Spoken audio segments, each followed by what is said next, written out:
Mr. President, Okay. classified material next to your Corvette. What were you thinking?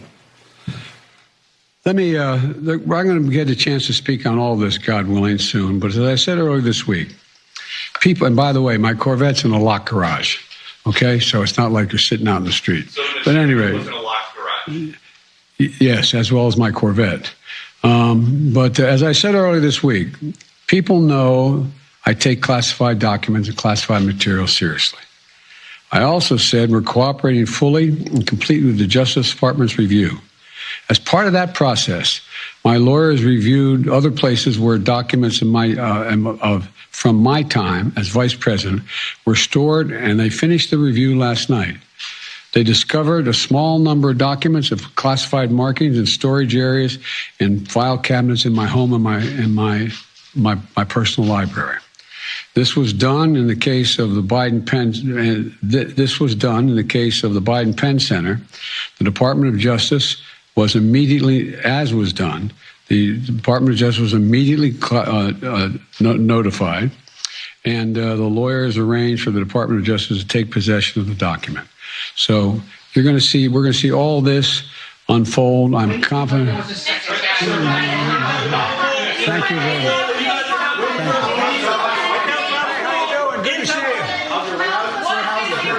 This is my first video update coming to you from Nicosia, Cyprus on this Friday morning. Let's talk about some news. And Bidenopolis, Greece's favorite son. What were you thinking? According to Peter Ducey of Fox News. What were you thinking? So we have a special counsel that has now been appointed by the DOJ and Merrick Garland. And this special counsel's name is Richard Hur, I believe is his name. And I also think he's a Republican as well, if I'm not mistaken. Anyway, this special counsel has been appointed to investigate Biden's classified documents that he kind of has sitting around in different locations.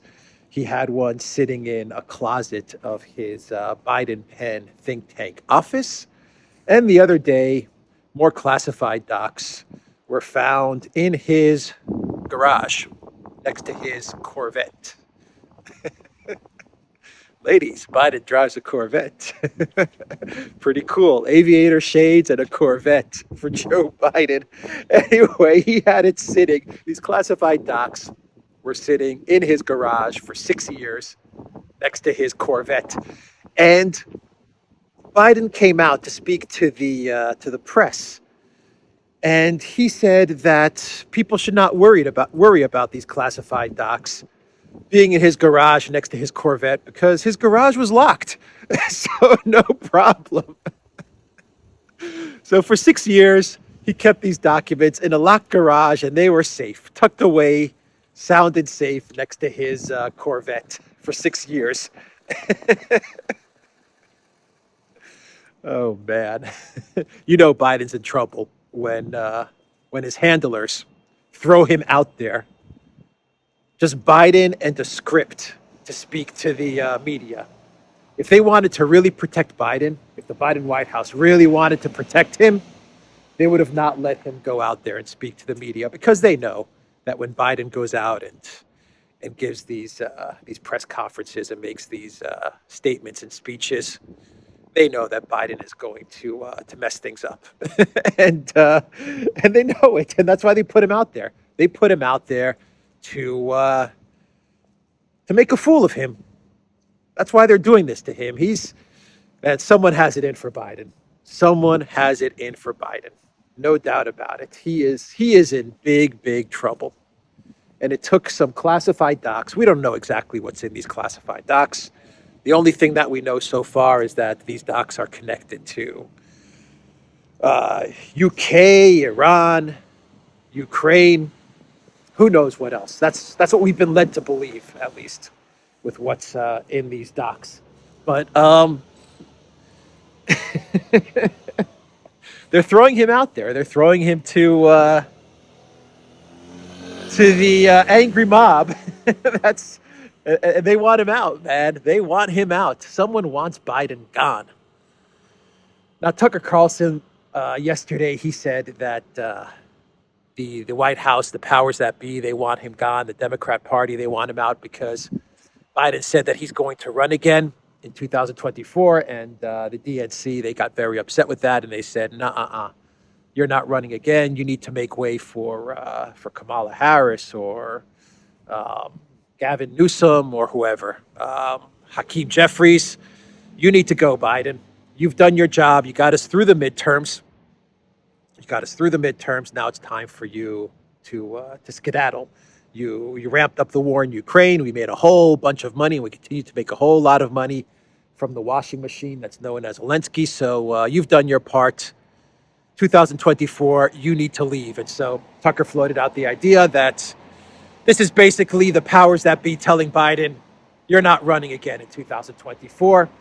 We did a live stream with Larry Johnson, Alexander Mercouris on the Duran yesterday evening, and we were talking about how a lot of this could be connected to the catastrophe in Ukraine, and the powers that be know that Ukraine is going to be one big hot mess, and they need someone to pin the blame on, and no better person than Joe Biden. So there's that theory floating around as well.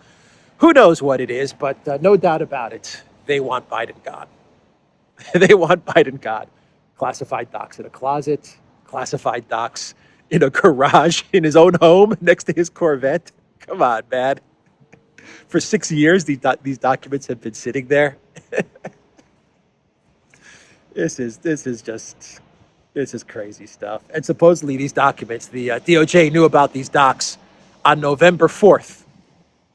They knew about all of this stuff on November 4th. Oh, boy. Yeah, so that's what's going on there. We have a special counsel. That's big, big trouble for Biden. A special counsel is big trouble. Not the Hunter laptop. We didn't get a special counsel for the Hunter laptop, for all the money washing in Ukraine, for the quid pro quos given to Ukraine, for all of these things. We're not getting any special counsels for any of these things. But classified documents in a closet and in this garage, we're going to get a special counsel. Conveniently timed for after the midterms. And I think that this is conveniently timed for an impending Ukraine collapse. Very much like an Afghanistan collapse. I'm not saying that's going to happen tomorrow or in a month or in 2 months, but they've got 2 years.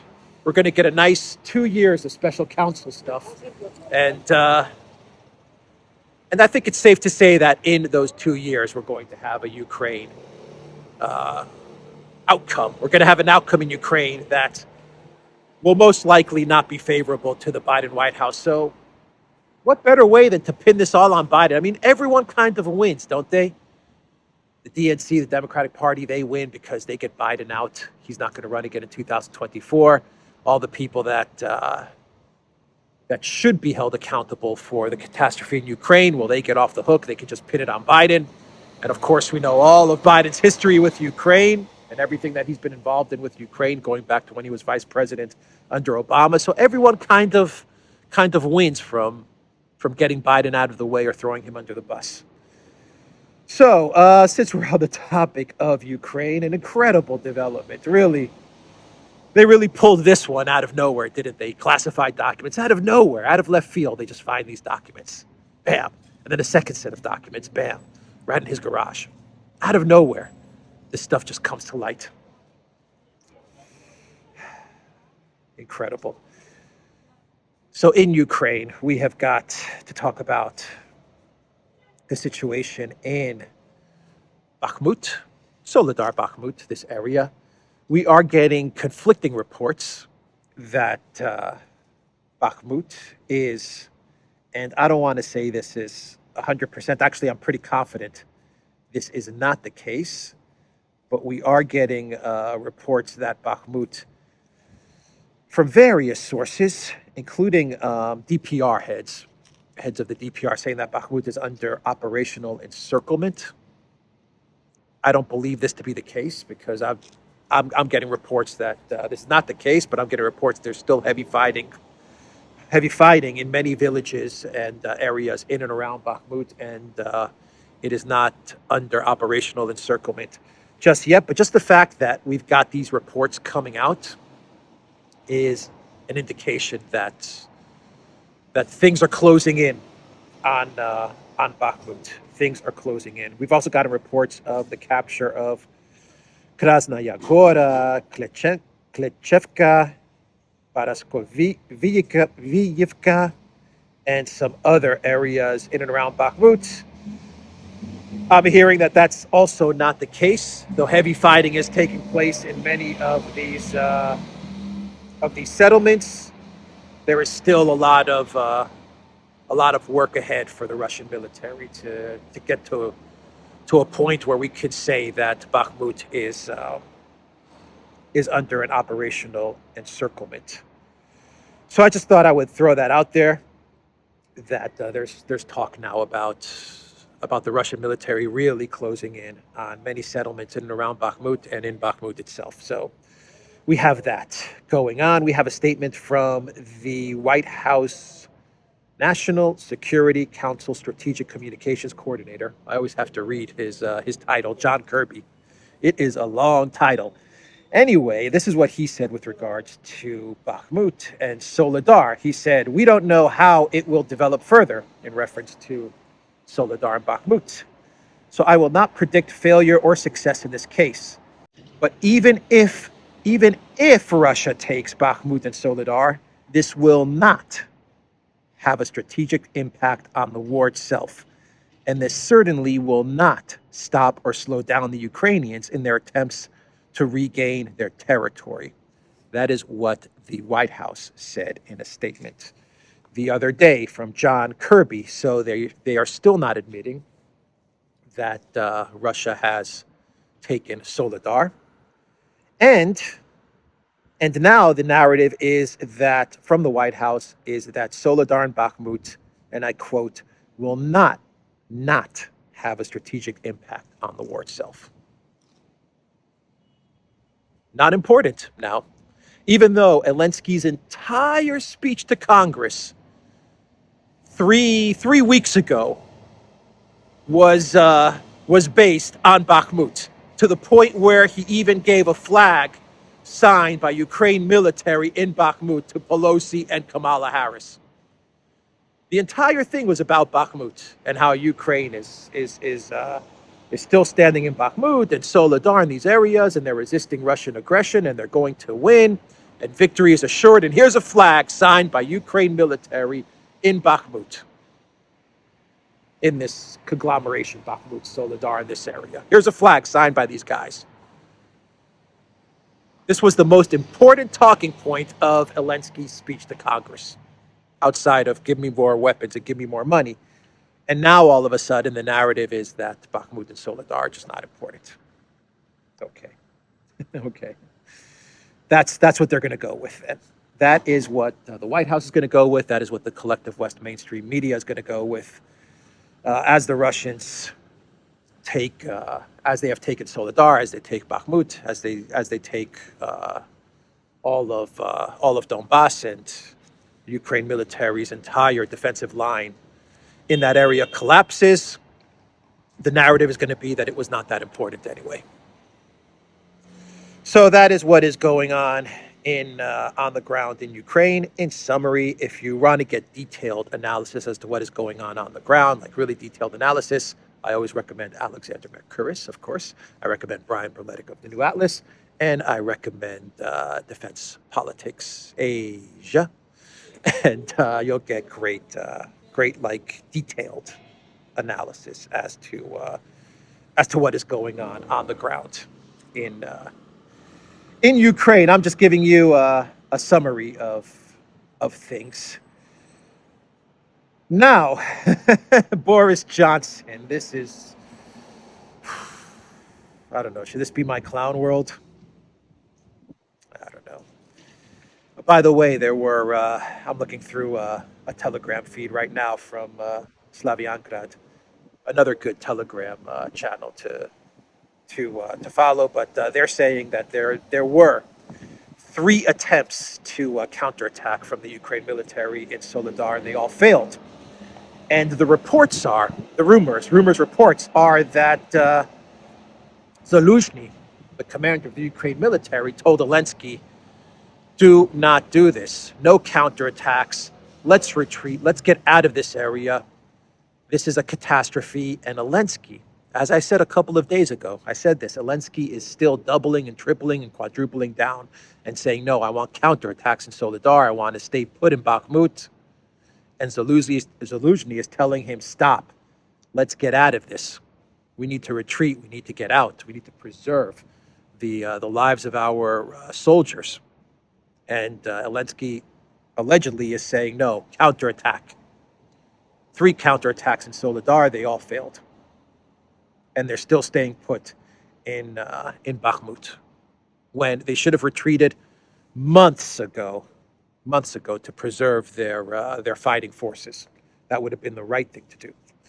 Anyway, what was I saying? I was going to kind of get into a quasi clown world in a way, because Boris Johnson.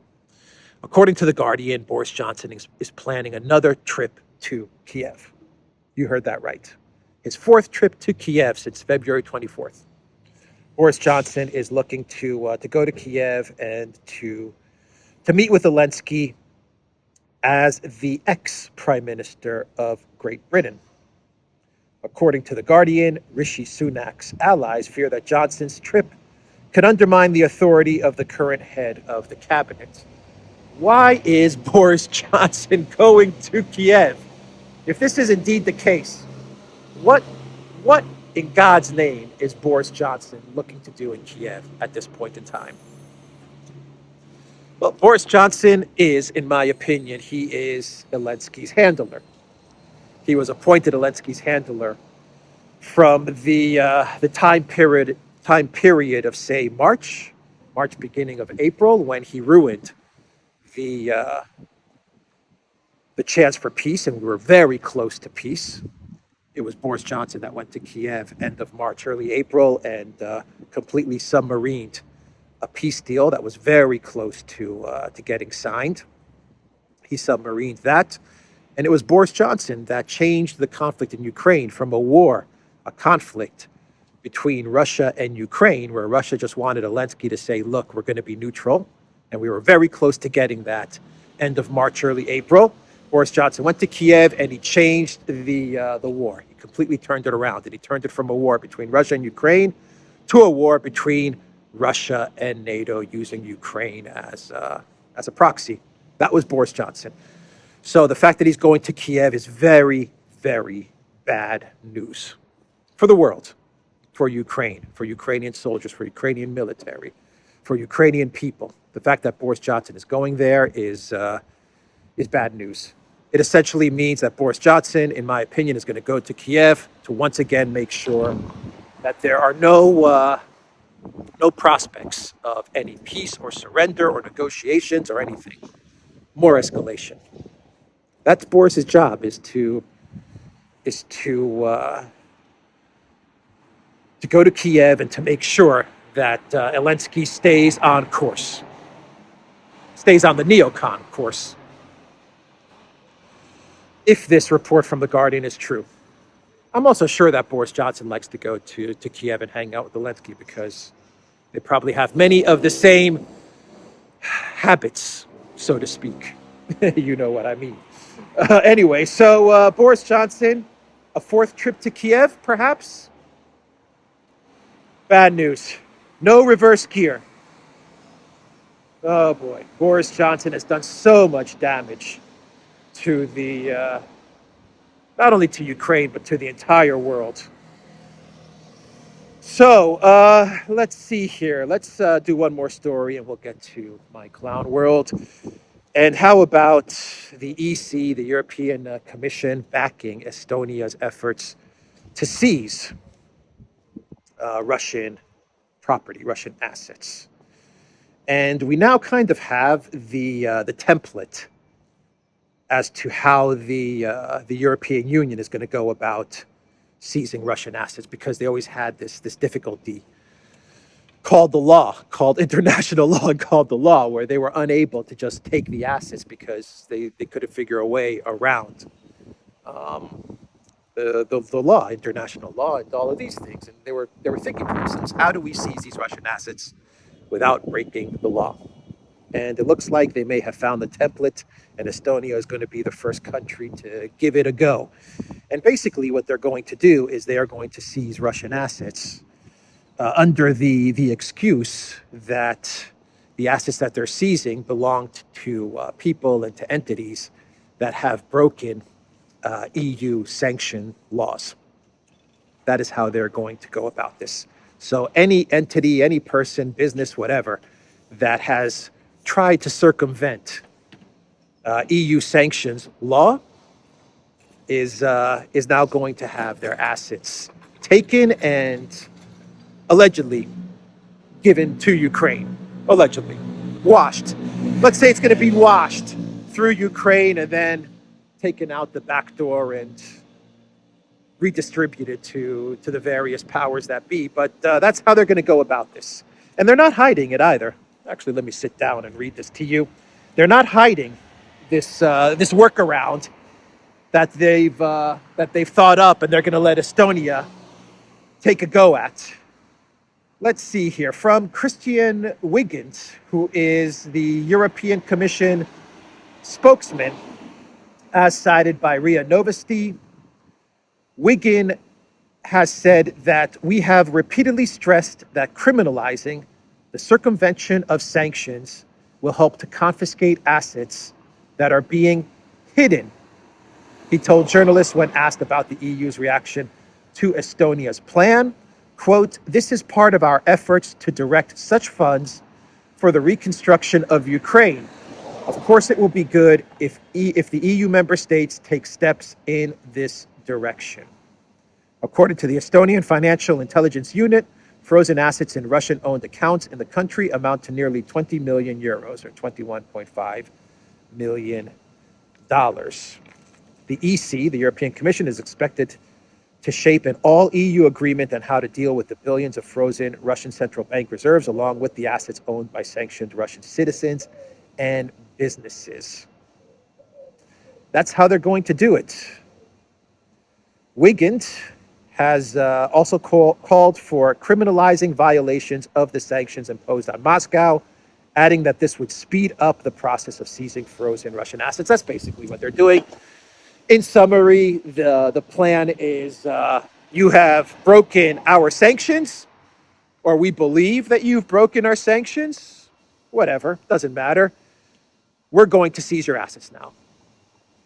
This is the new supreme law of the land, according to the EC. That's how they're going to go about it. There it is. So that is how they're going to get their hands on all of these billions. And Estonia is going to take the first 20 million, and they are going to become fabulously wealthy out of all of this. All of the powers that be are going to make a ton of money from the seizing of these assets.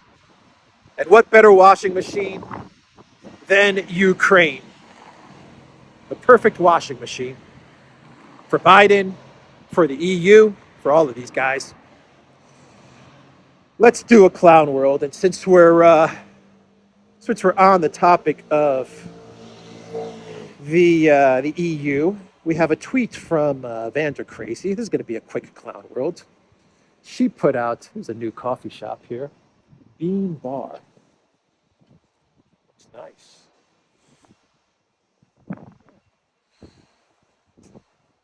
Your vibe, your tribe, it says. All right, so we have a tweet from Vander Crazy. Now, there was, I believe he was an Italian government official who was the European Parliament president at one point in time, and he passed away a year ago, and his name was David Sassoli. So he passed away a year ago. May he rest in peace. But Ursula wanted to commemorate his passing his passing away a year ago. And she said this in a tweet. Why, and this is quoting David Sassoli, a statement that he must have made a year ago. Why are authoritarian regimes so afraid of Europe? We do not wage war. We do not impose our model. So why? Our values make them afraid. David Sassoli's question now feels like a prophecy. 1 year after his passing, David's memory still warms our hearts and shows us the way. Why are authoritarian regimes so afraid of Europe? We do not wage war. We do not impose our model. So why? Our values make them afraid. Our values make them afraid. Seizing assets, imprisoning journalists, waging wars, yeah. Waging many wars. Iraq, Syria, Afghanistan, Libya. Many, many wars. Proxy, Ukraine, Maidan coup. Many coups, many wars. But it's those values that people are afraid of.